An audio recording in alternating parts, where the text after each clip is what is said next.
everyone. I'm Hugo. And I'm Jake, and this is as happy as we're gonna get because this is the Bible Reloaded. Did you see how we did that without even planning that? Yeah. That was nice. So today we're looking at, God, I strain to call the movie. Okay, it's called See Me Dance with a C.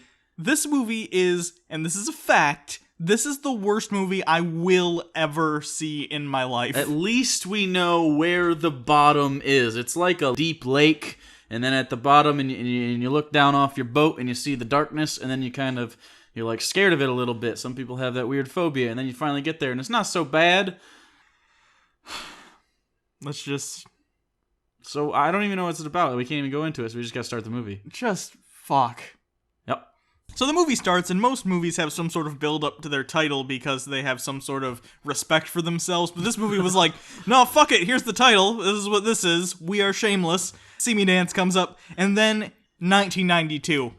Alright, period piece, 1992, I'm all for that. 92, that's the first Clinton year, if I remember correctly. Yeah, so we're gonna get some early Clinton years, sure. But where he was fun and trendy. Before he got the blowjob? Yeah. So we immediately are in this terrible actress's car with her terrible baby, and they're being chased by a semi. Is it Wrong Turn? Did we accidentally turn on the movie Wrong Turn? The thing is about this scene is it's edited so terribly, and this set the tone for the entire film, because I don't know who edited this, but it's someone who's never seen a movie.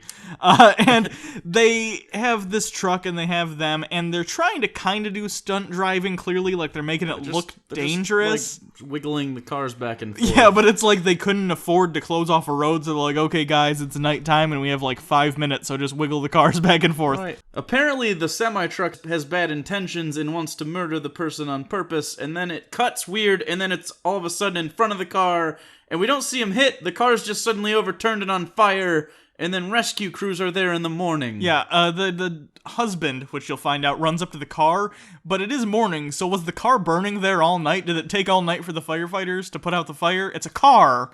This guy's skills as an actor are phenomenal, though. Look at how distraught he is at this burning car. So distraught. And you see the cop next to him with the tats? No. He's not happy. That road flare's a good actor, though. That road flare's the best actor in this film, because I believe that road flare is actually a road flare. So then we cut to the funeral, and we see the husband who was distraught with the road flare. Not with the road flare now. That'd be weird if he carried a road flare around the whole movie. That'd be a better movie. It'd be so much more interesting. Anyway, you find out the daughter survived somehow, even though this car was a horrible wrecked inferno. This baby survived with no burns. Fine. Yeah. Opening credits. Where we're just getting at the shitty directors and stuff. Who cares? But the point is that it looks like video camera footage of this little girl growing up.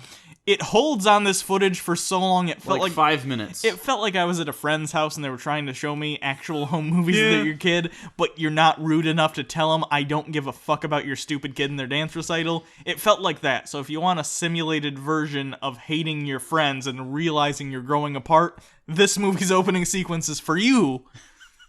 So we get to the dance class thing, and then they're in the locker room, and it looks like it's a porn. It's gonna be a porn. It's framed. This is the set piece for a porn. And when they start talking, it doesn't get any better. They sound like porn actresses, but slightly worse. You've got to stay off this for a few days. Shh. If Miss Tucker hears you, she'll cut me from the show next week. If you don't let this heal, you'll be out anyway. Well, just keep it wrapped up and stay off your feet until Monday. You should be okay. Yes, doctor. This was hard to jack off to. It was hard, but not impossible. So this girl has injured her ankle or whatever. It's not really relevant to the plot, but the point is that there's a hard cut, like the hardest hard cut I've ever seen, and I'm not gonna... This isn't me editing it. I'm just gonna show you this cut, maybe a couple times, depending on the timing. And it just goes from this to this. And what? The person who edited this doesn't know that there's a certain flow in a movie, and you can't just have a series of scenes strapped together with duct tape, because it's very jarring and it doesn't make any sense. But this happens throughout the film, and it will never cease. You will be taken from not only different locations, but different places in time without an establishing shot or any sort of referential treatment towards the film. It's just, here it is, we shit it out, I know how to use the edit button. So we meet Cherie's dad, who is now being played by Fat Billy Ray Cyrus, and they have a conversation, and it just sets up their relationship, where it's like, oh, we love each other, single parent, blah, blah, blah. Then we get a montage of her dancing. And again, it's very strange. This is a montage at the beginning of a film. You don't usually see montages at the beginning of movies. It's like the person who directed or wrote this, whatever, I don't know where the responsibilities lied. They've seen movies before, and they know certain things happen in movies, but they don't understand why. They know sometimes you set events to music and cut around, but they don't know the purpose of that. They just know, I want to see this bitch dance. And there's so many shots of her feet. It's like this movie was made just for Christian foot fetishists. And moving forward, we're about to get into this jumbled clusterfuck. Moving forward, it's not our fault. The cadence of this film is so just off. We are going to blow your goddamn mind with what we are going to call the plot of this film. If this was a graph, if we could put this on a chart to track its movement, it would be all over the place. You wouldn't be able to find a pattern. Back at home, the dad is cooking dinner or something, and he's talking to a pastor on the phone, and the pastor asks, hey, is Cherie gonna be at Bible study tonight? And he's like, oh, go check. Goes to check her in her dance studio room, and she's passed out on the floor.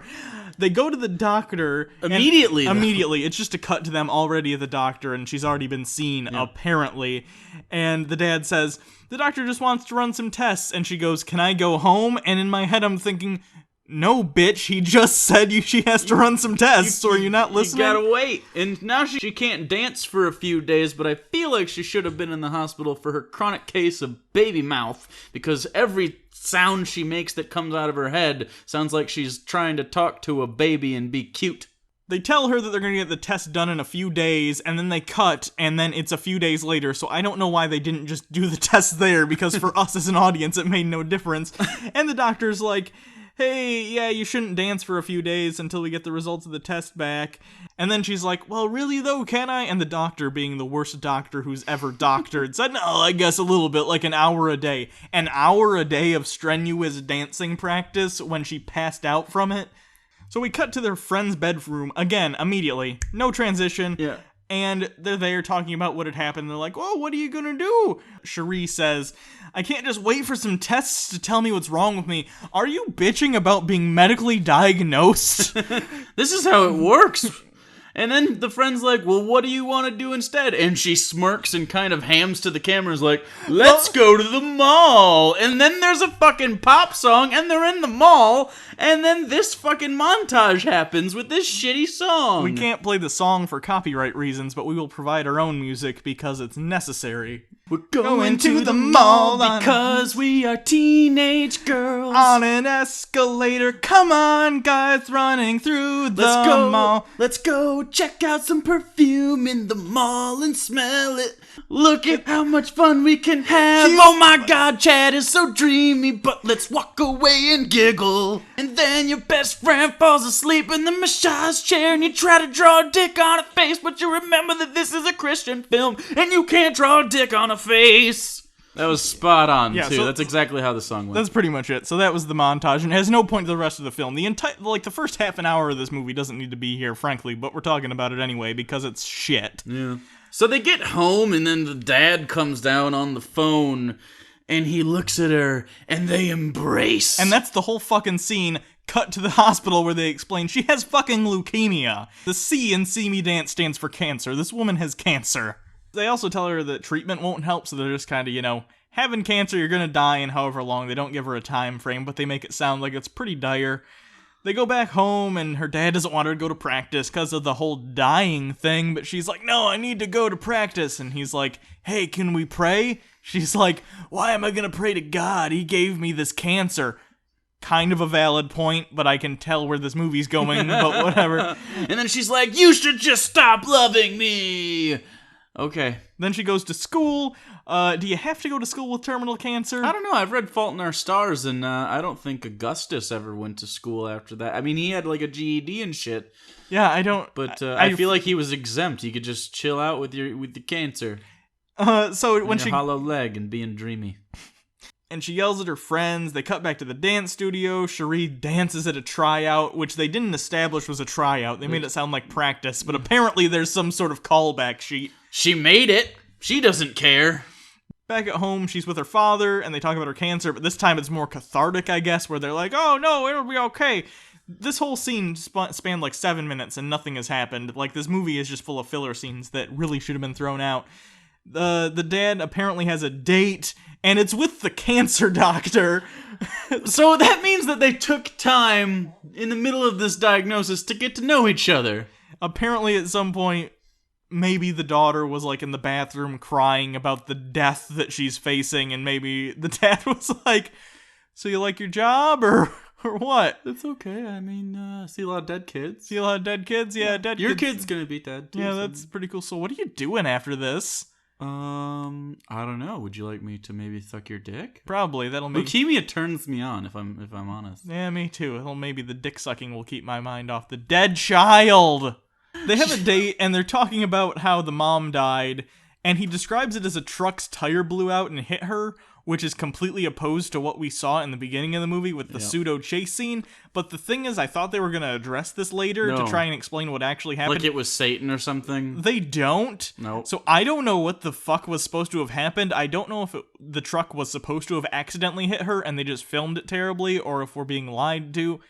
I don't know if the movie even knew, to be totally honest, but it was bad. And he's like, she's so like her mother, in that she's almost dead.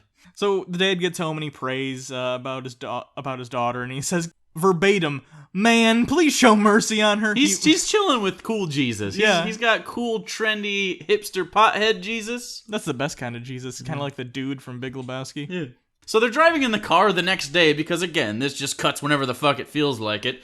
And they're having internal monologue like, what's Dad gonna do after I die? And he says in his own head, I'll be fine. And then it's like a Freaky Friday moment. And she's like, oh, I can hear your thoughts. And then she makes him pull over immediately, and they have a short discussion about it, and they never revisit it. No, don't worry. The father-daughter telepathy is the least weird thing about this movie.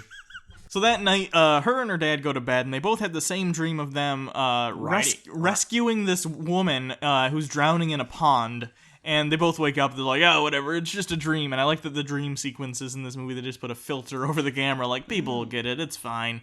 So later on, Cherie decides that this dream she had is God's way of telling her that she should save her friend Allie before she dies.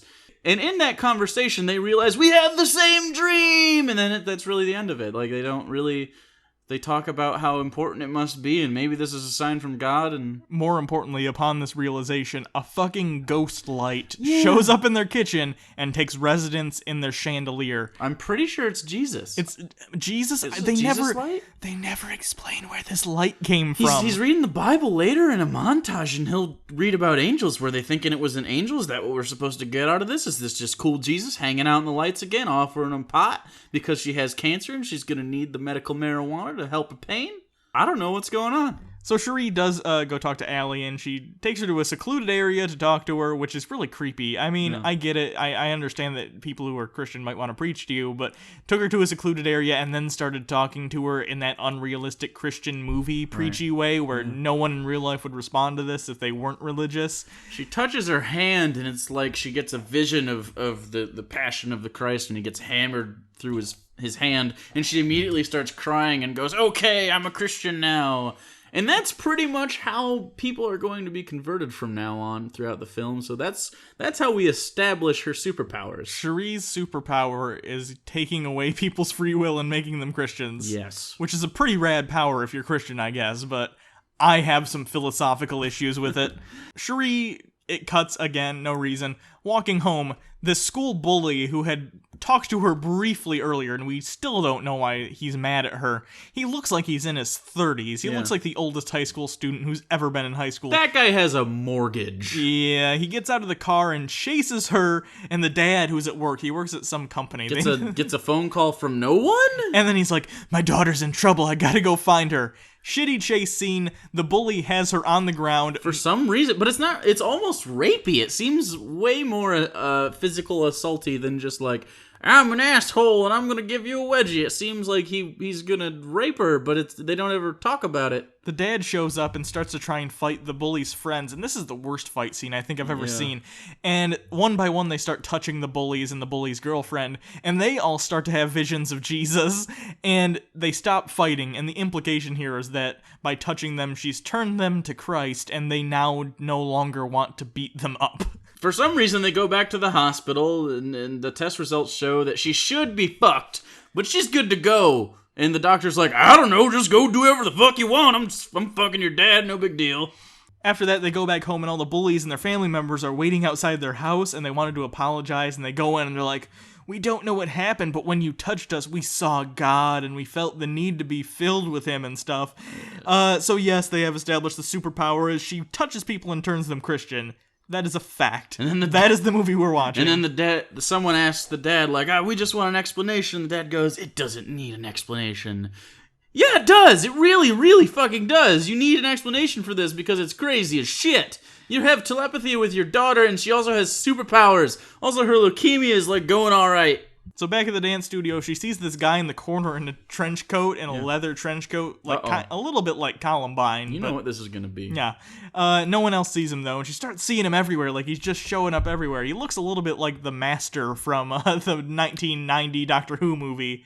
Yeah, or the guy from Bones who was Angel in Buffy the Vampire Slayer. David Boreanaz or Boreanaz.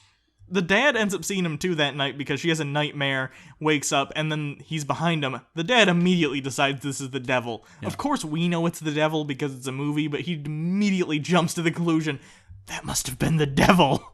Alright, sure. I guess. So they actually go and have a meeting with the pastor, and he tells them about this rock concert that's happening. It's like a Battle of the Bands type situation. And the way they describe it, it makes it sound like it's going to be this huge outdoor concert with tons of bands and just this huge crowd. And the preacher actually goes a little bit Samuel L. Jackson on us in this scene, and it's pretty awesome. Every single day, God's creation is going to hell, and it's really starting to piss me off. So you think, oh, this is going to be the climax of the movie. Near the end, we're going to go see this concert or whatever, and she's going to do her thing. No, immediately they cut to the concert, and it's in this little auditorium with like 24 people, and she gets on stage. And then it cuts. It fucking cuts. She doesn't have a speech at all, and then we're in the church? Is it a flash forward or a flash back? We have no idea where the fuck we're at in this film now. It jarred both Hugo and I out of any sort of awareness we had. And now that she's at the church, what she does is she gets on stage there as well, and we're assuming this is the same thing that she must have done at the concert, which they skipped at the concert. I have no idea. What was the point of the concert I think they ran out of the budget. Halfway through the band playing, they must have found out the check bounced, and they're like, oh, we're out of here. Anyway, so she's at the church, and there's this asshole in the audience who's like, what's this fucking teenage girl gonna tell me? I've been going to church all my life. She, like, looks at him and telepathically talks to him. I'm not even kidding. She Charles Xavier's his ass.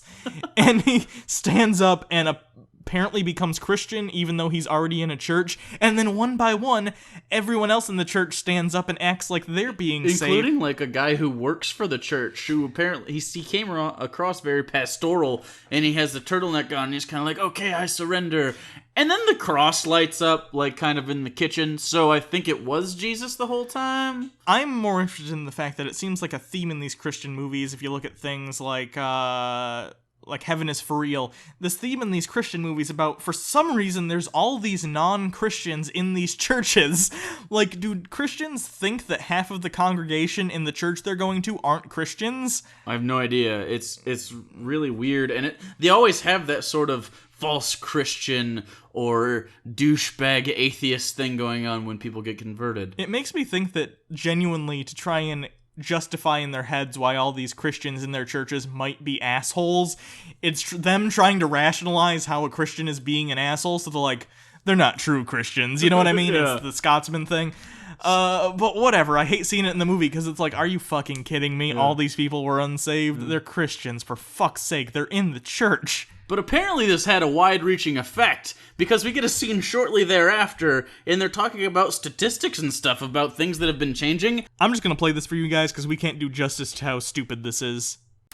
Jeff, Sheree, I found another one. Look, it says in the last 2 weeks, murders and rapes have gone down 89%. It's the biggest decrease in 50 years. So apparently somehow her powers, because she does have powers, telepathic powers to convert people to Christianity, have reached so far in the past week that there's been a noticeable drop in the amount of rapes and murders. Also, a porn store closed and some Hollywood movies got moved aside. Yeah, somehow, I don't know where this movie's supposed to take place, but apparently she's far-reaching enough where California, they stopped several, movies being made because it's, according to the movie, don't show Christian values or family values, whatever. She's actually from Pennsylvania because there's a license plate later that says Pennsylvania. Yeah, so her powers reach real far for no reason. Also, a kidnapped child was let go after a week, which means God only let him get raped for a week. It doesn't count.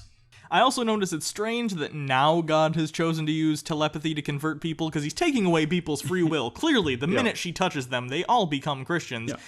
All the stuff that Christians tout about free will and, having to choose for yourself. Nope, in this movie, God's just like, it's 2004 in this movie? I guess I can interfere now. Fuck it. So they go to all the major TV networks? Yes, all the major TV networks. Even though some of them are in New York and some are in LA and various different places. And they strike a deal for free, and all of them agree to give them a 30-second slot in between episodes of, I don't know, Big Bang Theory and Orange is the New Black on Netflix, I guess now has it. It's just everywhere.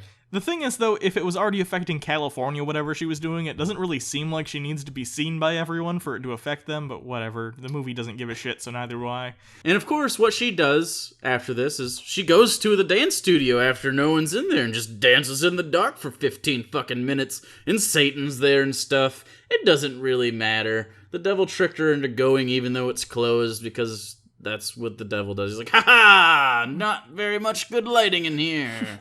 Afterward, she needs a ride home, and this woman, who is clearly Satan, she talks like fucking Satan, she looks like fucking Satan. It's Satan. That picks her up and takes her to a house. I don't know whose house, whatever. And they drop her off, and they talk about free will, interestingly, because the devil's trying to tell her to stop. And she even talks about, it's people's free will, they have to decide.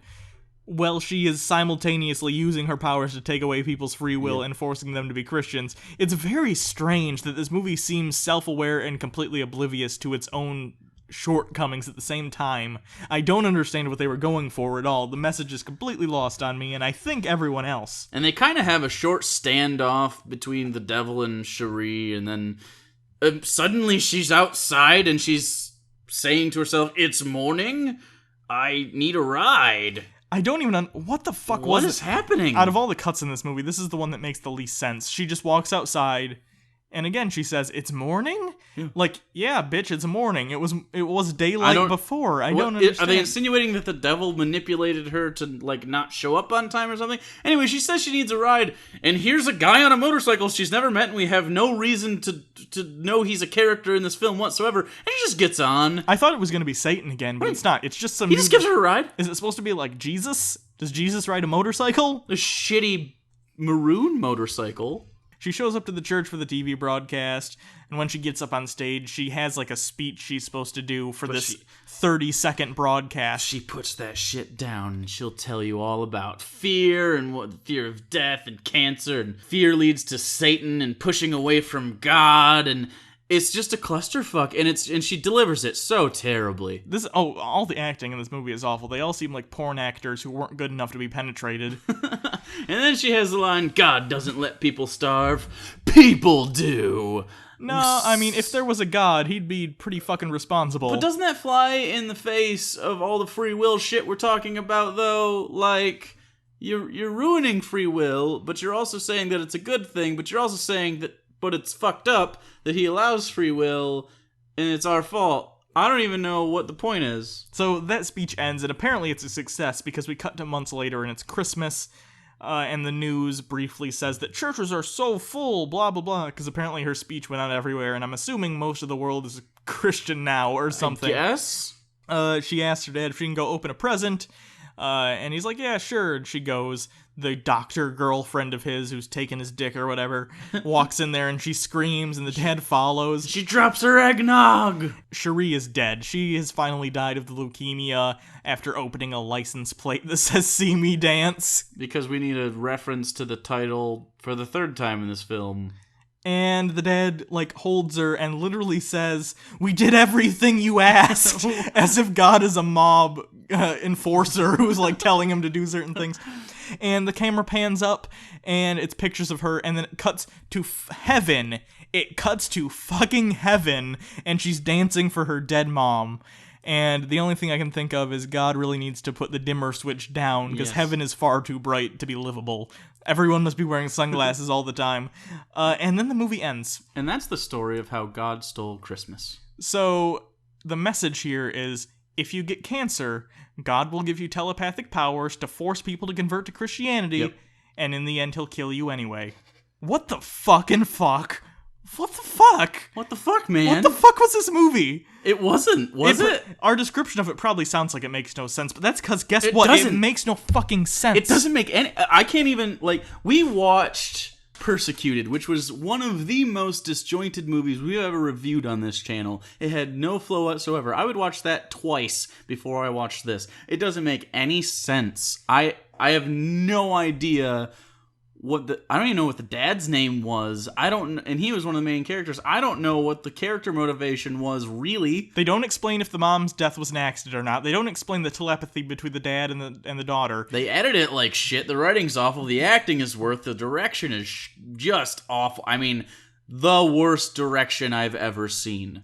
This had a second unit and everything. If you watch this movie, it looks like it was shot on someone's phone from 3 years ago. It looks terrible. I can't even say it looks like it was shot on a Handycam, because it would look better if it was shot on a Handycam. Leprechaun Back to the Hood, better film than this. Jurassic World, better film than this. And we fucking hated Jurassic World. I fucking hate Jurassic World. Most of the time we can recommend, go watch a Kirk Cameron movie because it was funny and don't watch this. Don't ever watch this. Turn this off. Stop it right now. Stop the rest of this video. It's over. You don't need this. You're still here. Anyway, so thanks everyone. You can always recommend other movies in the comments. This was just trash. It was garbage. I don't even know what the fuck to say about this movie. This is probably a disjointed as fuck review, but trust me, so is the movie. So just we can't joint it though. It had no joints. I'm not gonna give this movie a score because it'd be unfair to actual movies. It doesn't get it gets an I for incomplete. So thanks everyone. You can always check us out on the Twitter at Bible Reloaded. You can follow Hugo at Hugo Reloaded, and you can try to talk to us about this film, I guess. You can donate to our Patreon. You can subscribe, which is real cool. Yeah. Clickety click click click click click. Or you can check out our other channel on popular culture where we review other movies and TV shows that have nothing to do with religion. It's just, it's a media channel. So thanks everyone. Until next time, I'm Hugo. And I'm Jake. And this has been the Bible Reloaded. And I don't know what we just watched. Next week the entire episode will be totally telepathic, so everyone go out and get leukemia so you can understand it.